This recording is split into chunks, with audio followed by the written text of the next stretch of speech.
আর্জেন্টিনার জন্য এক নিয়ম, ব্রাজিলের জন্য তবে কি আরেক নিয়ম? মেসির জন্য কঠোর না হলেও ভিনির জন্য কঠিন বার্তা দিল ফিফা। নিশ্চিত গোল বাতিল করে দেয়া হলো ফাউল, যেন ভিনিসিয়াস জুনিয়রকে হ্যাট্রিক করতে দিতে চাননি তিনি। সেলেসাওদের এই গোল বাতিল নিয়ে এখন উত্তাল হয়ে উঠেছে গোটা ফুটবল বিশ্ব। সমালোচনা করেছেন অনেক বিশ্লেষকরা। ব্রাজিলের বিপক্ষে রেফারির এমন আচরণ ও ফিফার নিয়ম নিয়ে বিস্তারিত জানবো রিপোর্টে।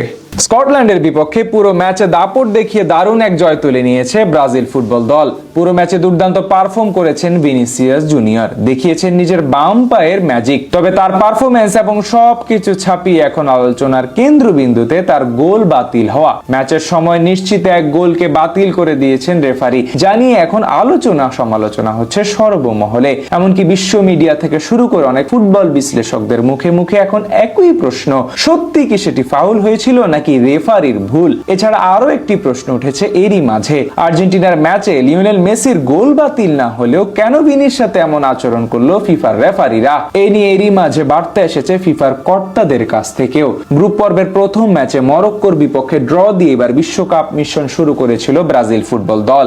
এরপর হাইতি ম্যাচ দিয়ে দারুণভাবে কামব্যাক করে 5 বারের বিশ্ব চ্যাম্পিয়নরা। ভিনিসিয়াস জুনিয়রের অ্যাসিস্ট এবং ম্যাথিস কুনিয়ার জোড়া গোলে জয় পায় তারা। গ্রুপ পর্বে নিজেদের শেষ ম্যাচে আজ হারায় স্কটল্যান্ডকে, সেখানেও 3 গোলের জয় পায় হলুদ জার্সিধারীরা। সেখানেও জোড়া গোল করেন ভিনিসিয়াস জুনিয়র। তবে এই ম্যাচে তার পা থেকে আসে মোট 3খানা গোল, যেখানে একটি বাতিল হয় রেফারির সিদ্ধান্তে, যেটি নিয়ে এখন আলোচনা শুরু হয়েছে সর্বমহলে।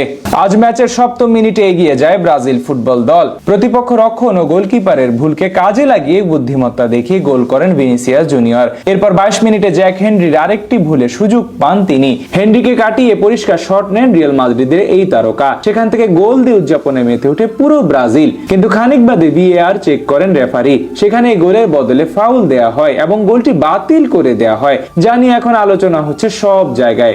রিপ্লেতে দেখা যায় ভিনিসিয়াস জুনিয়র যখন স্কটিশ ডিফেন্ডারের কাছ থেকে বল কেড়ে নিচ্ছিলেন, সেই মুহূর্তে তিনি বল নিয়ে সামনে চলে যান এবং প্রতিপক্ষ খেলোয়াড়ের পায়ে স্পর্শে লাগে তার পায়ে। তখন পেছন থেকে ছিটকে যান স্কটিশ ডিফেন্ডার, অর্থাৎ ভিনিসিয়াস না, বরং তাকে পা দিয়ে আটকাতে গিয়ে উল্টো বাধা পান স্কটল্যান্ডের ডিফেন্ডার হেনরি। কিন্তু রেফারি সেই গোল বাতিল করে দেন, যেটি মূলত আলোচনার কেন্দ্রবিন্দুতে উঠে এসেছে। এ নিয়ে ফিফা অভিজ্ঞ আইন এক্সপার্ট ড্যান কান বলেন, ভিনি তার পা ডিফেন্ডারের আগেই বাড়িয়েছে, ডিফেন্ডার জাস্ট সেখানে বেঁধে পড়ে গেছে।